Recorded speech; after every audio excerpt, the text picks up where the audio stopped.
Vamos a dar comienzo a la cuarta conferencia de los seminarios del Instituto Universitario Menéndez Pidal de este año, titulados Transmisión de Saberes y Legado de Actitudes, Maestros Filólogos en el Instituto. Hoy tenemos aquí a Ana Valenciano, que dará una ponencia titulada La figura de María de Padilla a través de la historia y del romancero tradicional. Para nosotras es un placer y un honor, como siempre digo, poder estar aquí y poder estar escuchando a estos maestros y a estas maestras que tanto nos han dado y que ojalá podamos nosotras aportar nuestra semilla también. Así que cedo la palabra a mi compañera Catalina, que siempre es un gusto trabajar con ella. Gracias. Os voy a presentar brevemente a Ana Valenciano, que algunos de vosotros ya la conoceréis. Ana Valenciano actualmente es catedrática emérita por entonces Departamento de Filología Española 4, que ahora es el Departamento de Literaturas Hispánicas y Bibliografía. Ha investigado durante muchos años en el llamado antiguamente Seminario Menéndez Pidal, que es el actual Instituto Universitario Menéndez Pidal, y que tras esta conferencia va a nombrarla miembro honorífico.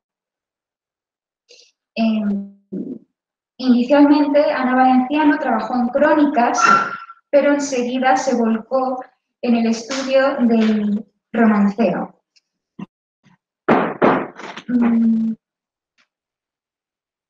Para participar en varios de los volúmenes del romancero tradicional de las lenguas hispánicas.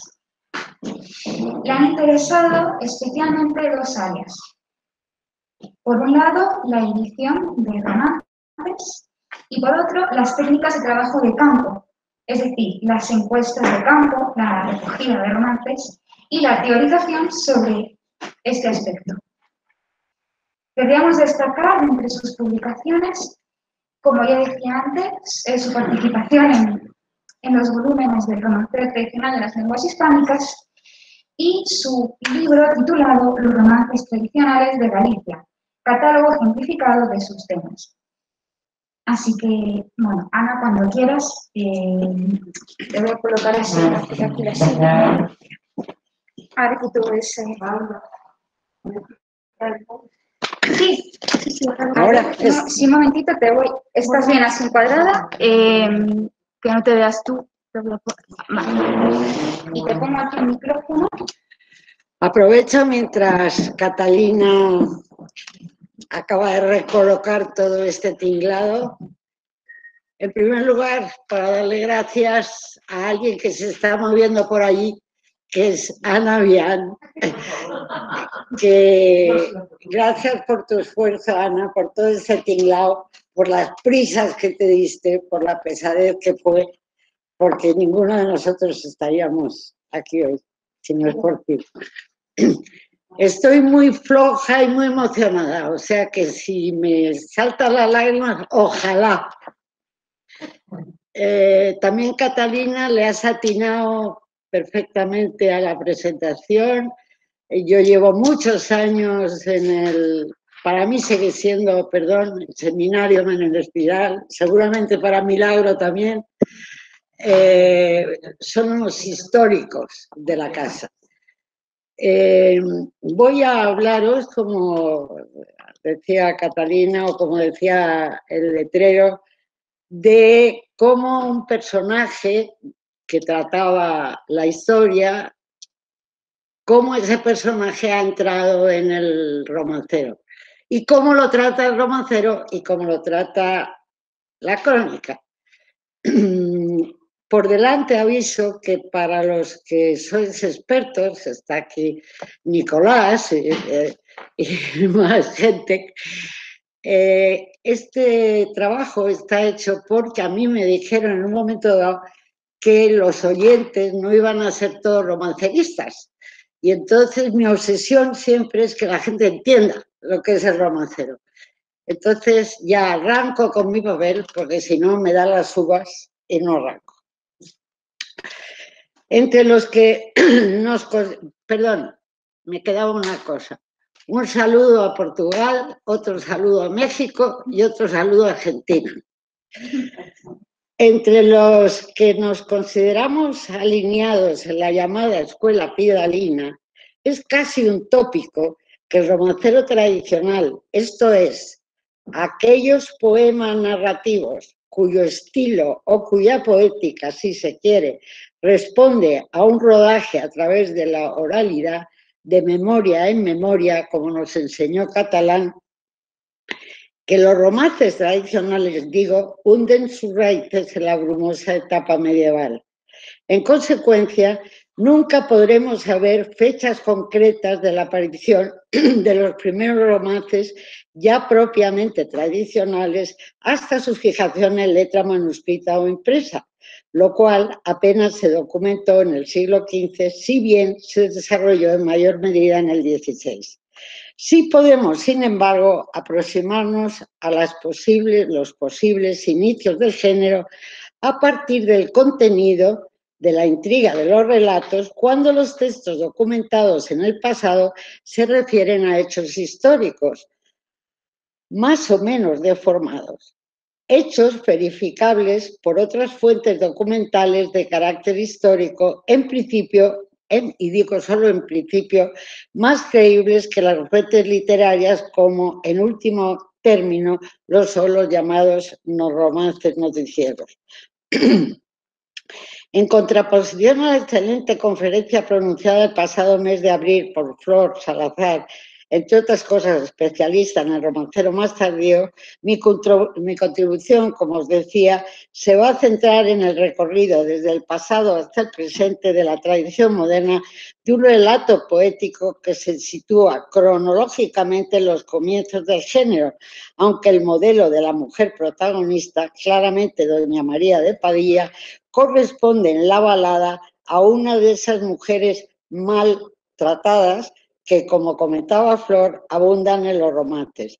Mala mujer ya definida como tal, en la que hemos considerado antigua única versión del relato romancístico referido al Maestre de Santiago. Un romance que todos los que estáis aquí sabéis que siempre me ha interesado. Aunque no sea el primer romance creo que es el del emplazamiento fechable, el emplazamiento de Fernando IV, sí es de los primeros poemas atestiguados por responder a un hecho histórico documentado y descrito nada menos que por el canciller Ayala.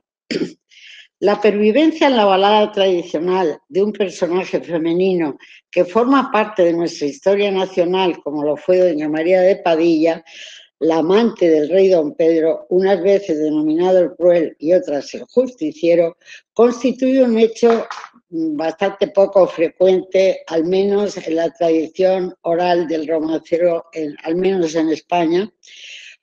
Por lo general, olvidadiza en lo que se refiere a las figuras y hechos históricos del pasado, una vez transcurrida la etapa en que esos sucesos perdieron su funcionalidad propagandística o su interés noticiero. Don Ramón le llamaba el periodismo de entonces. Bien. Pero determinadas circunstancias han permitido que esa figura femenina, si bien desposeída de los atributos que le adjudicaba la historia oficial, haya permanecido hasta el día de hoy en la memoria colectiva de los recreadores y transmisores de una balada, la referida, como decía, en la vieja tradición impresa del siglo XVI al poema que relata la muerte del Maestre de Santiago, hermano bastardo de Pedro el Cruel. Pedro el Cruel, este último, fue asesinado. Son cosas que en teoría tenemos que saber, pero a mí por lo menos estas cosas me olvidan. Asesinado a traición por orden precisamente de Enrique de Trastámara, también hermano bastardo del rey, que se apropió de la corona. Esa información, la del maestre, en la que coinciden la crónica del canciller Ayala, la versión del romance impreso en el siglo XVI y las versiones del mismo romance de la tradición oral moderna.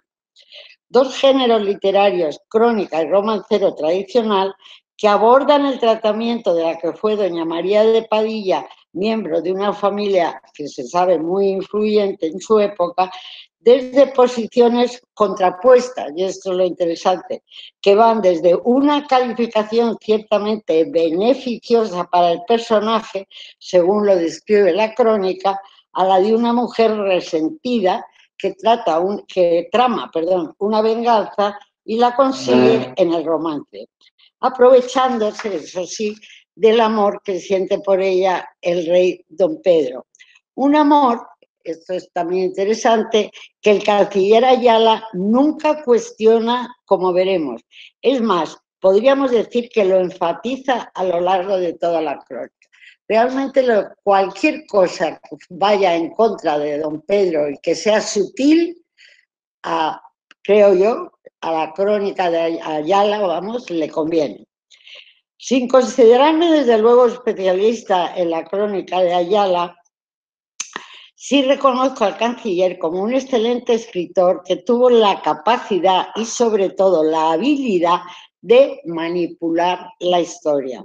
Su crónica, y en especial en el tramo dedicado al destronado rey don Pedro, es un texto muy complejo que ha sido objeto de muchos estudios, dado el excepcional interés de los recursos utilizados por el escritor, en este caso condicionado por su afinidad y buen entendimiento con los de la monarquía de los Trastámara, herederos ilegales de don Pedro, único sucesor legal de Alfonso XI.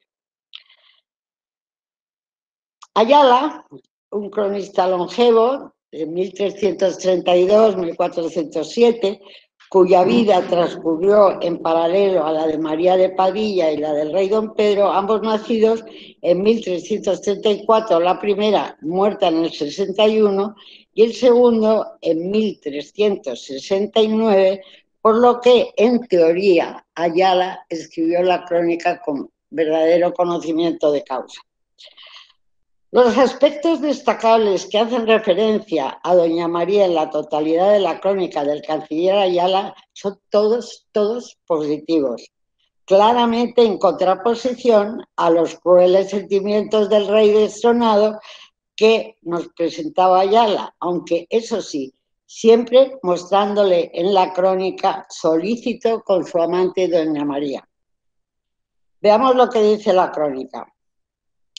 En el primer año de su reinado, tras la muerte del rey Alfonso XI, don Pedro, único heredero legítimo, ha sufrido una grave dolencia que le hace temer por su vida, con el consiguiente vacío en la sucesión del reino.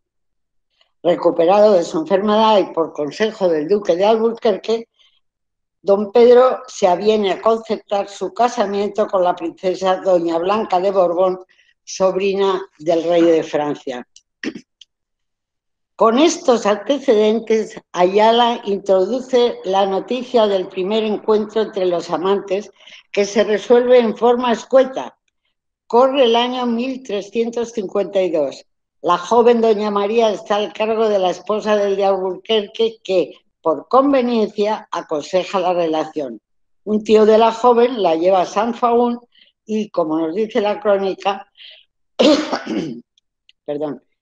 como nos dice la crónica, yendo el rey a Gijón, tomó a doña María de Padilla, que era una doncella muy hermosa. La belleza es por el momento el único dato con el que Ayala parece justificar la aceptación del rey, aunque esta inicial descripción se ampliará algo más adelante, siempre insistiendo en el atractivo de su aspecto. Era doña María muy hermosa y de buen entendimiento, y pequeña de cuerpo, menuda y, lo que es más significativo, de buen entendimiento, en palabras de Ayala. También el canciller consigna brevemente el nacimiento de las 3 hijas del amante del rey en 3 años consecutivos. Comienzos de 1353, el rey se dirige a Córdoba y allí nació entonces doña Beatriz, su hija, y de doña María de Padilla. 1354, en el mes de julio, nace doña Constanza, la segunda de sus hijas. 1355, estando el rey en Morales, cerca de Toro, le nació una fija de doña María de Padilla en Tordesillas, que dijeron doña Isabel.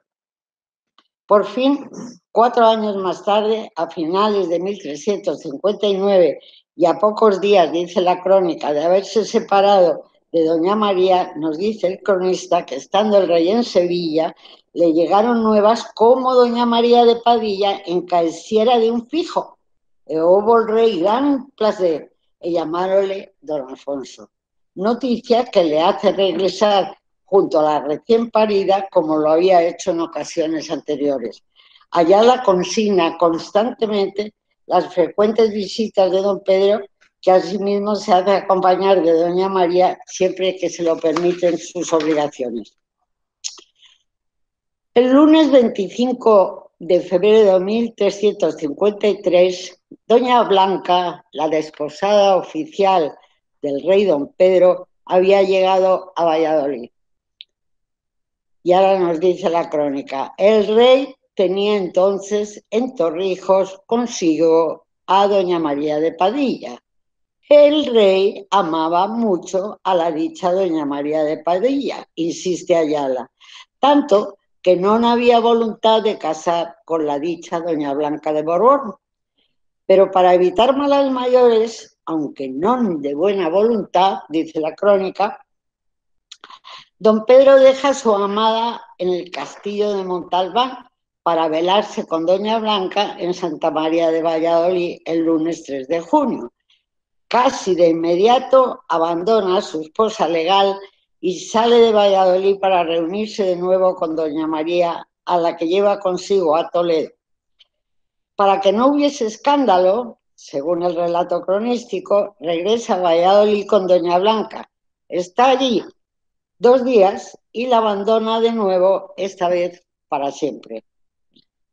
Realmente sale de allí para reencontrarse con su amante en Olmedo. Mediante el uso del estilo directo, Ayala introduce aquí la única sospecha sobre el comportamiento de nuestra protagonista, al poner en boca de un caballero al que describe como cuerdo y bien razonado, la consideración de que el rey podría haber abandonado a doña Blanca en contra de la opinión de sus súbditos, y dice exactamente la crónica, por consejo de doña María de Padilla y de parientes suyos.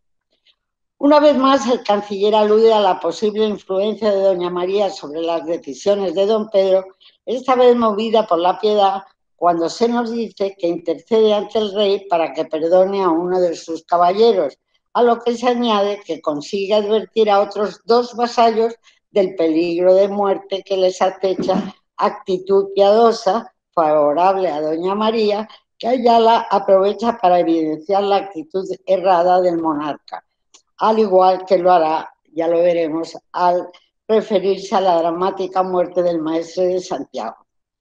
Esto les envió decir doña María de Padilla con bondad, que no le placía de muchas cosas que el rey hacía.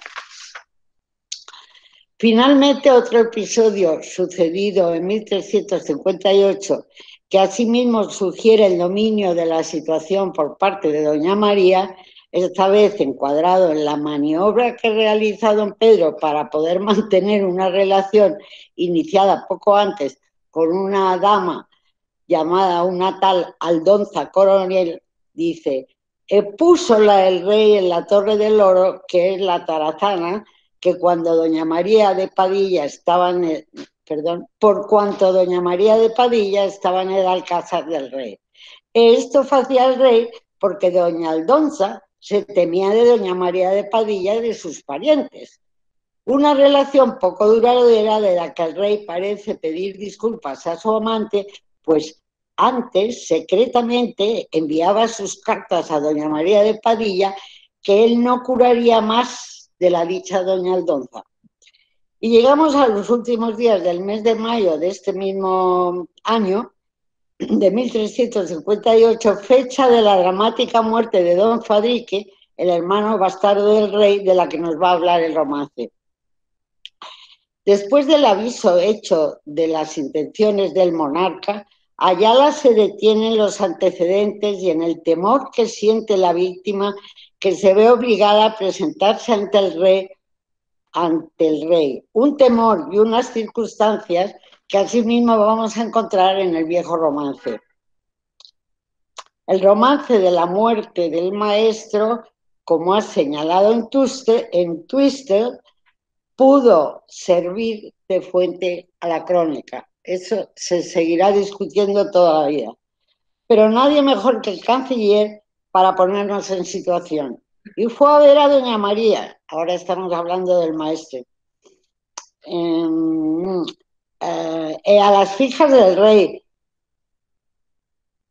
que estaban en otro apartamiento del Alcázar, que dicen el Caracol. ¿Sabía doña María todo lo que estaba acordado contra el maestre? Y cuando lo vio, hizo tan triste cara que todos lo podrían entender.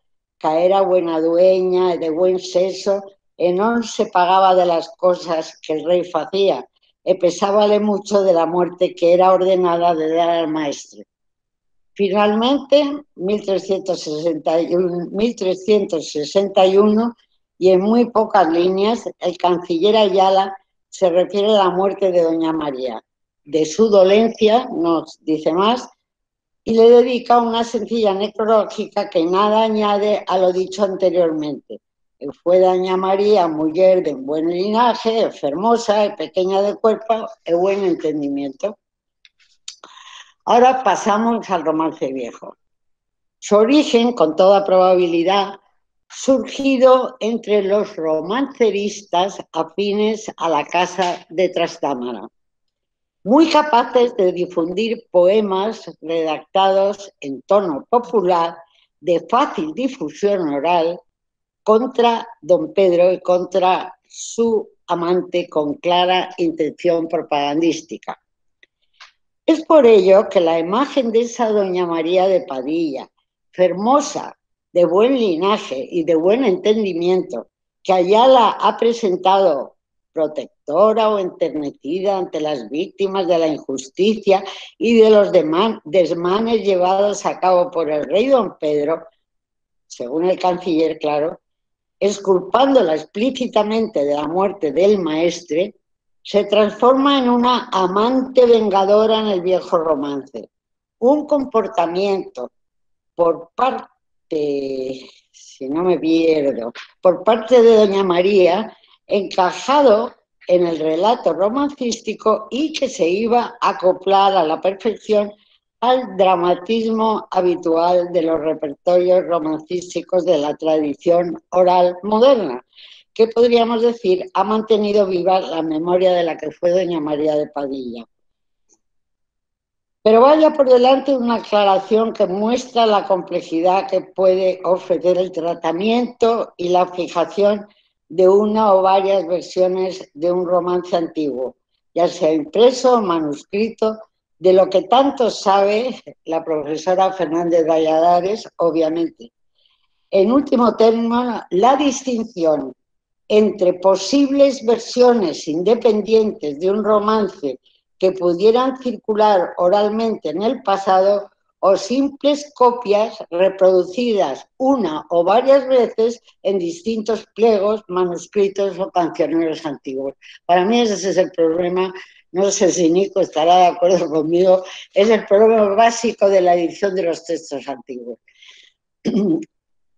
Para que descanséis un poco, os cuento una anécdota que me hizo ver muy claramente, es una anécdota práctica, que me hizo ver muy claramente que todo el romancero es dramático.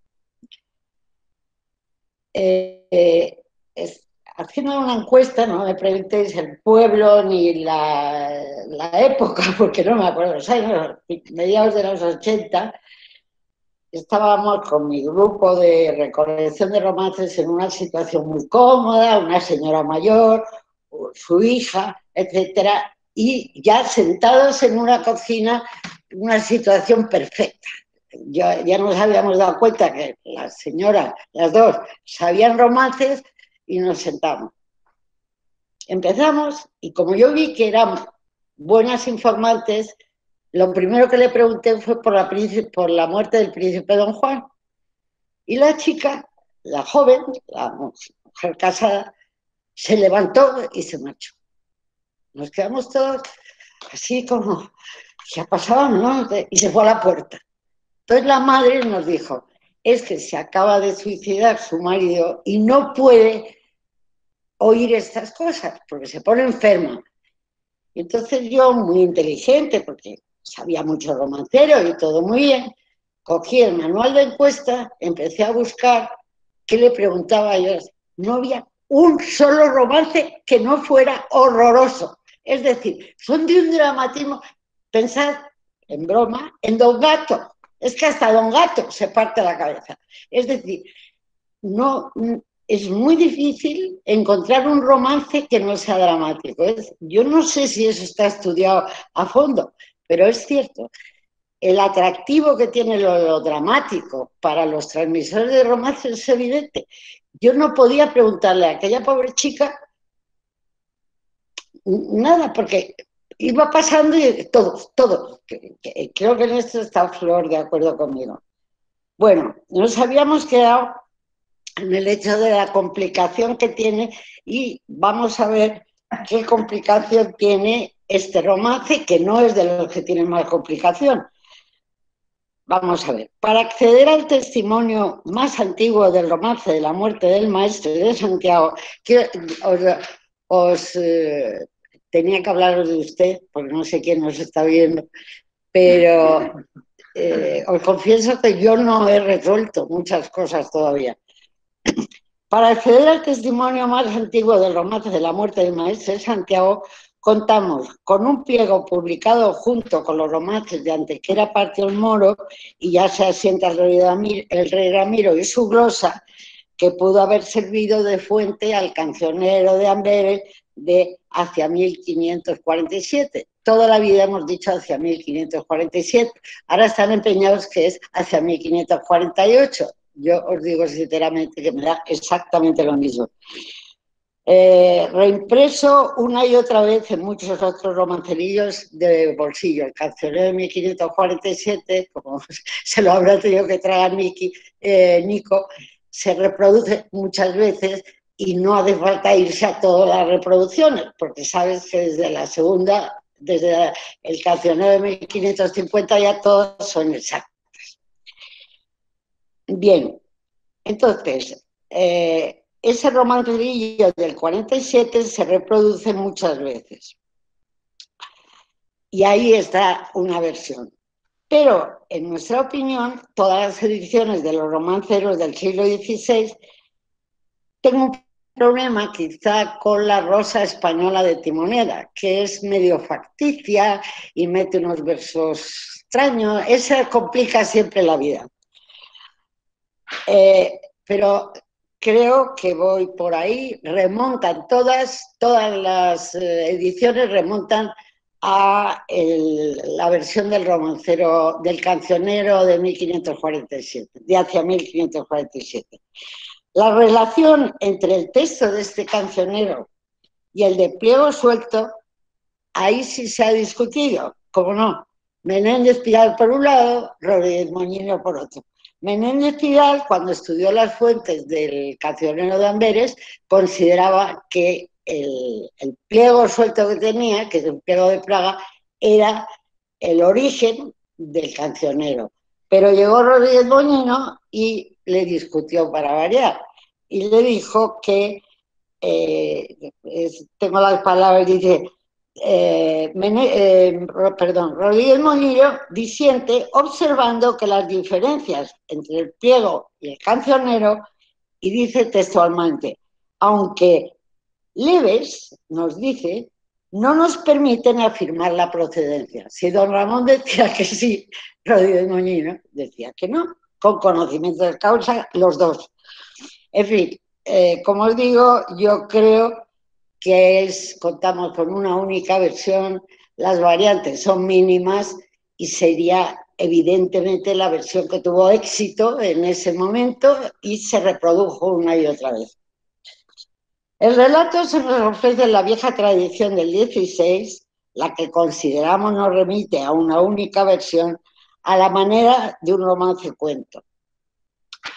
Es un relato espléndido, sobrecargado ya, es curioso, de tópicos folclóricos y con la particularidad de que el que habla es el maestro, pero el maestro está ya muerto, o sea, habla desde la muerte, según se deduce de la lectura del romance. ¿Cómo empieza? Es el pliego suelto que tenéis. Yo me estaba ya en Coimbra, que yo me hube ganado, cuando me vinieron cartas del rey don Pedro, mi hermano, que fuese a ver los torneos que en Sevilla se han armado. Comienza diciendo el maestre en una primera persona un monólogo de raíz lírica y en función dramática, dada la proximidad de su muerte, como muy bien ha explicado el profesor Di Stéfano. Nada en apariencia reprochable de antemano en el proceder del maestre,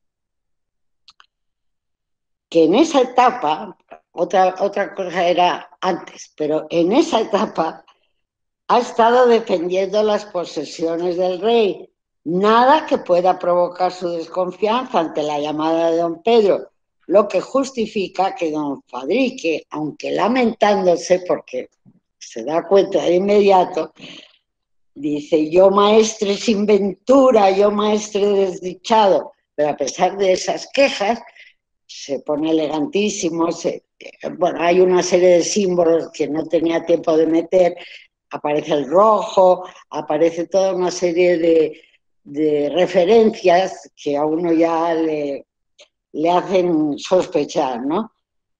Como os digo, se engalana, se hace acompañar de una corte toda elegante y de los suyos, y desatendiendo los malos presagios que le salen al paso, a eso me refiero, eso está estudiadísimo, hay casi un libro sobre de dónde viene, por qué viene, leo los malos presagios, dice, a la pasada de un río, pasándole por un vado, cayó mi mula conmigo, perdí mi puñal dorado, ahogóseme un pajecillo de los míos más privados, criado era de mi casa y de mí muy regalado.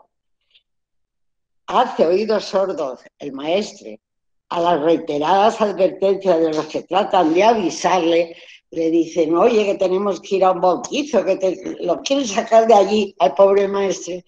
Y a pesar de todo, el pobre maestre acelera el paso. Típico verso de aceleración del paso que está en la tradición antigua y en la moderna.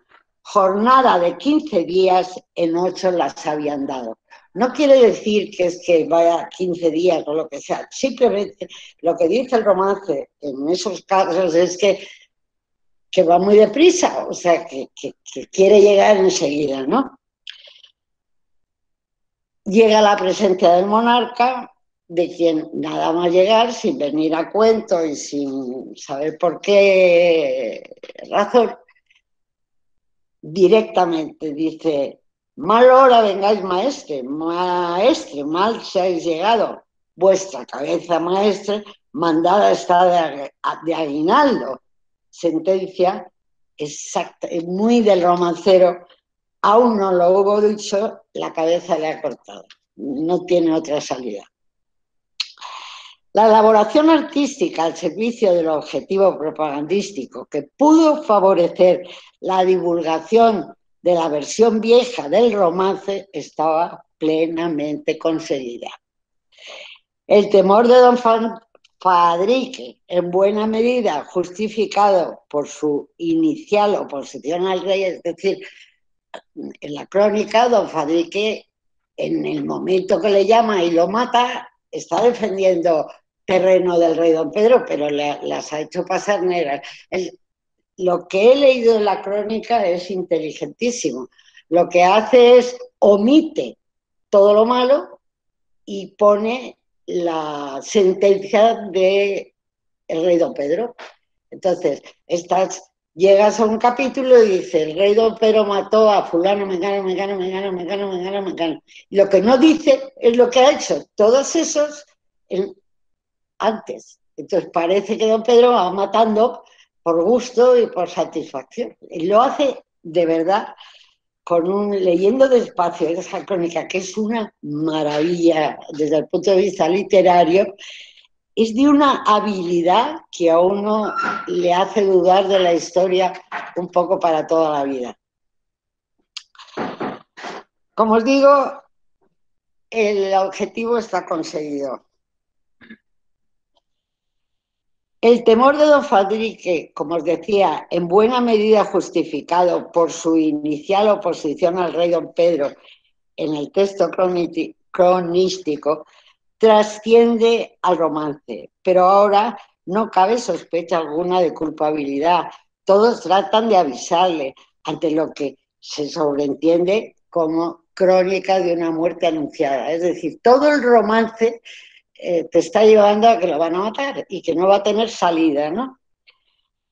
Y es aquí donde entra en escena doña María de Padilla, rencorosa, cuya buena relación con don Fadrique en la crónica se transforma en actitud vengativa absolutamente opuesta a la actitud que pretendía legarnos el canciller, pues haciendo explícita el destino del macabro trofeo, me refiero a la cabeza del maestre, el viejo poema le cede la palabra al amante del rey y en unos pocos versos actualiza ante el auditorio la razón del asesinato de una víctima que se había declarado inocente. Es decir, no sabe, el maestre, que está ya muerto, sale andando hacia su destino. No sabemos por qué, ni quién la ha malmetido, ni nada. Cuando ya han matado al maestre, la cabeza del maestre es la que nos da la clave. A doña María de Padilla, en un plato la ha enviado. Allí hablaba con ella como si estuviera sano. Las palabras que le dice, de esta suerte está hablando. Aquí pagarás, traidor, lo de antaño y lo de hogaño, el mal consejo que diste al rey don Pedro tu hermano, asióla por los cabellos, echósela a un alano. Esto es muy interesante porque es, más que muy interesante, es discutible. ¿Hasta qué punto el amor de don Pedro a doña María justifica semejante bestialidad? Es decir, porque doña María quería matar a su hermano bastardo, pero es que él la quiere tanto que no le puede negar nada. Bien. Ahora, y además no solo agarra la cabeza, sino que se la tira un perro. Es decir, la quiere deshacer, maltratar, ¿no? Pero el romancero no es muy inteligente. La Vox Populi, que confirma la responsabilidad de doña María en lo acontecido, sale al paso y dice: por una mala mujer habéis muerto un tal hermano. ¿Sí? Alguien, no sabemos quién, le dice a don Pedro: oiga, por esta señora se ha cargado usted a su hermano. Entonces, y hay una recogida, y ese amor profundo que le tiene don Pedro, dice él mismo, o sea, la mete en cárcel, tal, dice, él mismo de comer, él mismo y con su mano, no se fía de ninguno, sino de un paje que ha criado. Es decir, la encierra, pero la mima al mismo tiempo. Bien. Ahora dejamos el romancero antiguo y entramos en el romancero moderno, que también tiene sus problemitas, que yo tampoco he resuelto del todo. Entre los dos periodos documentados del romancero tradicional de transmisión oral, esto lo sabéis todos los romanceristas, el llamado romancero viejo de los siglos XV y XVII y las baladas recogidas en la tradición moderna a partir del primer cuarto del siglo XIX, media, como sabemos, un largo periodo aparentemente baldío. En ese periodo, el romancero habría permanecido en estado latente, que diría Menéndez Pidal. No sabía yo el gran interés de don Ramón por esa idea del estado latente, que sí, la sabemos, pero es que hasta el año 60 y tantos sigue escribiendo sobre el estado latente, en la lengua, en la crónica, con motivo de esto lo he visto y realmente no sabía que tenía tanta la idea de que ahí está el romance, ¿no? El romancero en estado latente, pero nadie lo busca, nadie lo sabe. El auge del romancero artificioso parecía haber acallado la voz de los transmisores de romances tradicionales, legándonos en forma impresa un número ingente de poemas de tradición culta o letrada.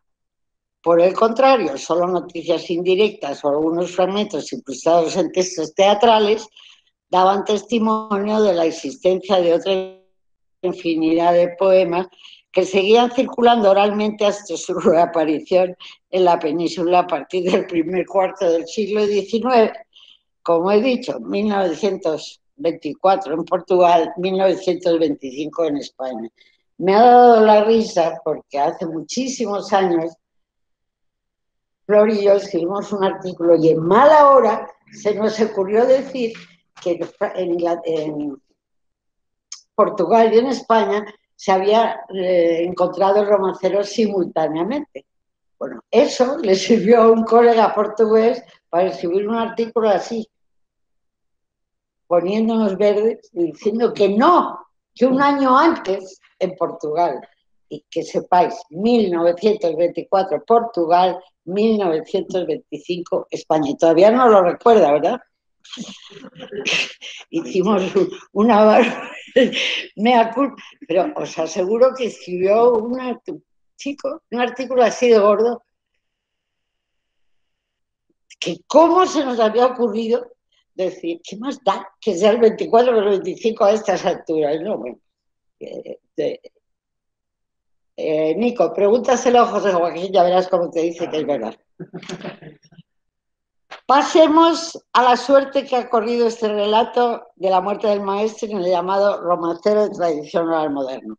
En contraposición a la escasez de los documentos de la documentación antigua, de la que solo contamos con una única versión, la representación en la tradición oral moderna del poema referido a la muerte del maestre supera los 60 versiones, aunque casi todas, bueno, no casi todas, pero una buena parte es fragmentaria. Ahora bien, este romance se ha considerado salvado del olvido, y aquí se me plantea otro problema, por haber sufrido un proceso de ritualización al haber sido aplicado al haber aplicado al canto la petición de aguinaldo. Un concepto que, recordemos, ya estaba en el texto viejo. Si recordáis, vuestra cabeza con este mandado estado en aguinaldo. Una cuestión revisable, a mi modo de ver, porque salvo las versiones segovianas claramente adscritas a la fiesta local del reinado, de la que me ha ampliado datos Álvaro, salvo esas versiones segovianas con seguridad, no sabemos si la ritualización se da siempre por adaptarse al canto petitorio. Es decir, en Galicia es muy posible, pero según una carta de Aníbal Otero, los transmisores de romances lo llevaban en un cuadernito junto a otros muchos. Entonces, ¿por qué decir solo que ese es de aguinaldo? Porque tiene la palabra aguinaldo. Bien. Otra razón, porque el romance ha evolucionado, igual que todos, generando en su transmisión las consiguientes variantes, como cualquier otra. Es decir, si estuviera tan ritualizado como las oraciones, por ejemplo, las oraciones de forma de romance, las oraciones no varían casi, porque es así que se han ritualizado, porque la Virgen poco puede variar, San José también, y el niño Jesús no, digamos. Entonces, no lo veo yo, me puedo equivocar. Y porque, como ya señalaba Menéndez Pidal, esto es un poco más complicado, el motivo que modernamente inicia el relato del maestre, hoy es Día de los Reyes, día muy señalado, ya estaba desde el pasado en otro viejo romance épico del ciclo del Cid, Jimena pide justicia. Por lo que la reestructuración del relato pudo haberse producido en el pasado mediante el conocido recurso de la contaminación. Los dos primeros versos que inician la totalidad de las muestras modernas de nuestro romance aparecían ya en uno de los tipos de las versiones atestiguadas en el siglo XVI, del tema épico me refiero, despojándose inicialmente de la asonancia AEA propia del poema ciriano. Es decir, el poema ciriano empieza en O y luego entra AEA, que es más propio de los romances épicos. Día era de los reyes, día era, esto es el de Jimena, ¿eh? Día era de los reyes, día era señalado, cuando damas y doncellas al rey piden aguinaldo. Si no es Jimena Gómez, hija del conde Lozano, que puesta delante el rey de esta manera ha hablado. Hasta ahí es senador. Y sigue, con Mancilla vivo rey, con ella vive mi madre, cada día que amanece veo que he matado a mi padre, etc. Verso este último que inicia buena parte de los textos de las quejas conservadas en la tradición moderna, donde no aparece el pegadizo aguinaldero en ninguna de las 20 versiones documentadas en la versión tradicional moderna sefardí del romance ciriano.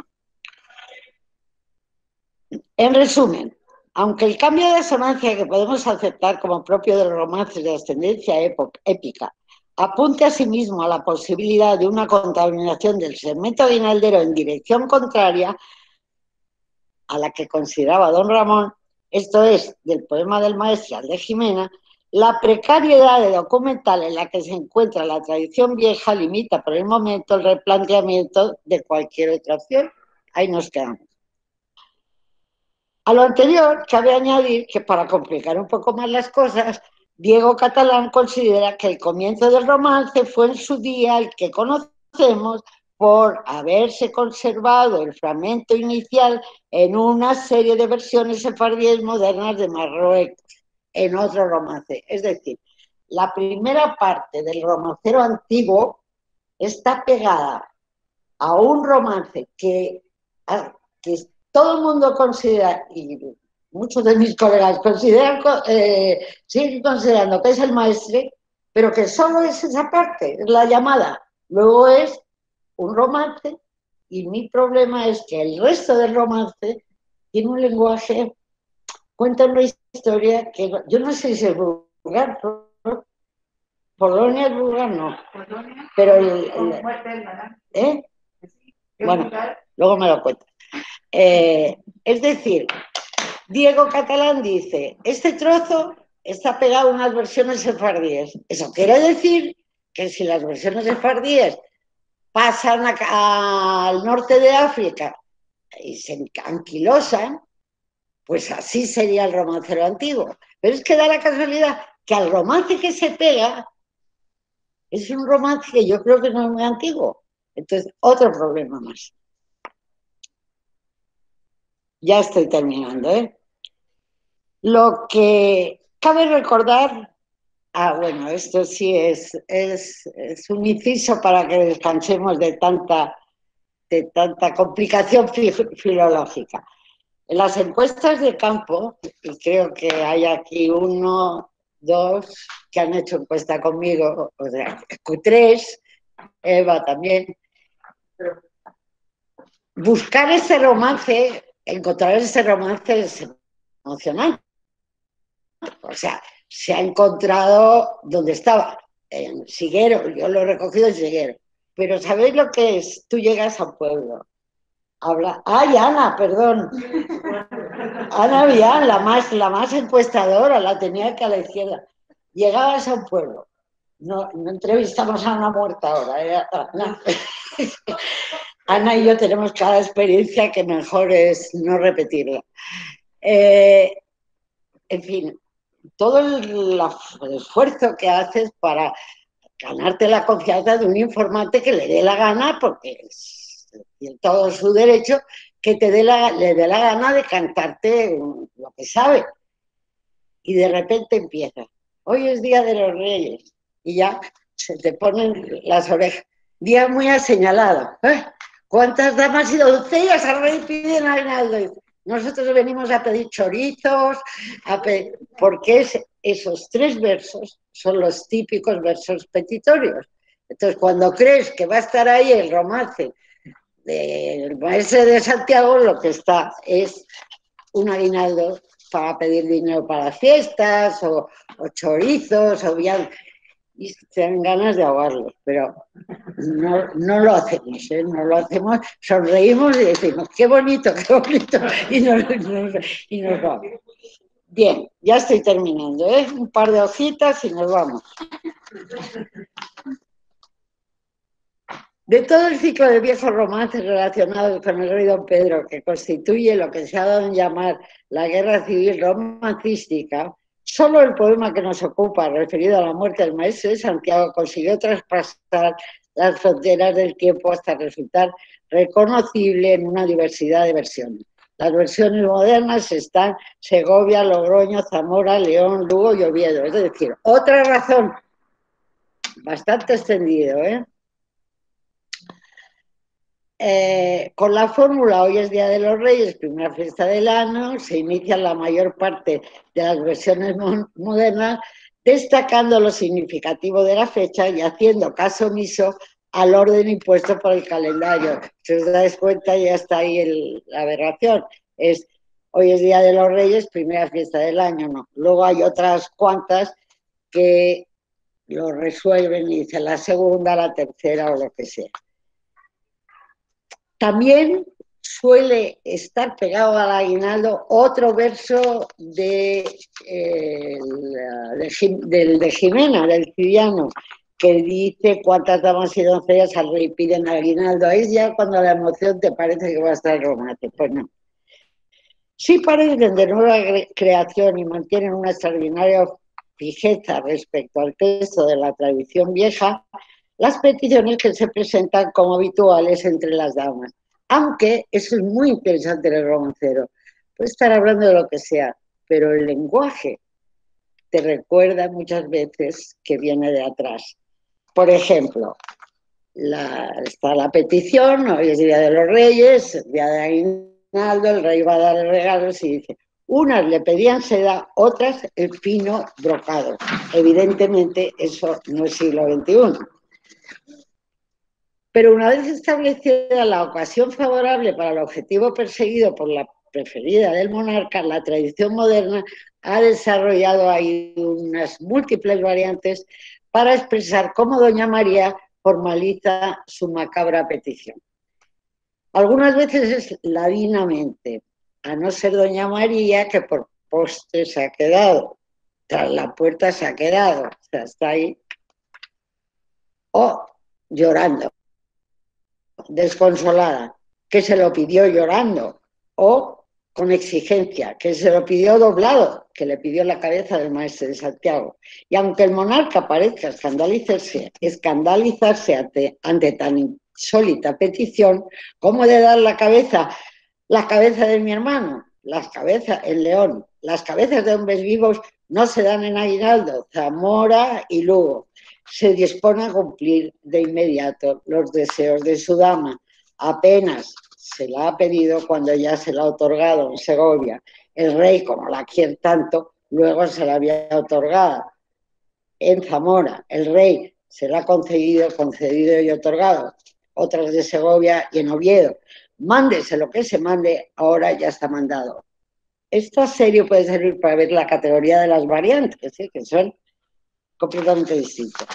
Si bien al hacer explícita la macabra petición de doña María desde el comienzo del romance ha forzado la reestructuración de su intriga adaptada ahora al orden lógico-temporal, las versiones modernas se acomodan en bastante medida al discurso del antiguo romance. Es decir, toda esa primera parte han entrado las variantes nuevas que no estaban en el antiguo, pero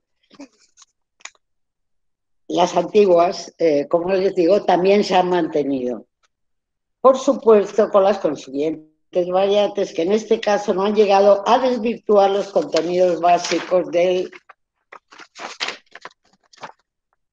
texto antiguo, aunque ahora predomine el tono impersonal, se den supresiones y añadidos, se altere el orden de los versos y se trastoquen, como era de esperar, nombres y localidades de lugares en el conjunto del corpus del romance. En cualquier caso, en una o en otra de las versiones, me refiero a las versiones completas de la moderna tradición, se conserva la inicial situación apacible del maestre, estando yo en mi colimbre de mi mocedad gozando. La llamada del rey, cartas van y cartas vienen al maestre de Santiago que viniese a los torneos que en Sevilla se han armado, Sevilla, Segovia y Lugo. La referencia al acompañamiento y el atuendo que viste el maestre, los malos presagios que se encuentran en el camino, a la pasada de un río y a la colada de un vado, cayó mi mula conmigo, perdí mi puñal dorado, Segovia, Lugo y Zamora. Las advertencias de los suyos antes de llegar ante la presencia del rey, la confirmación de la sentencia y la decapitación inmediata del maestre, momento en el que, al igual que en el texto antiguo, se va a dar entrada a doña María, a quien la tradición moderna nos ha presentado de antemano como promotora del asesinato. Apenas lo había dicho, la cabeza le ha cortado, Segovia, Lugo, Oviedo, al igual que la vieja versión, doña María se encara con la cabeza del maestre, se ensaña con sus despojos.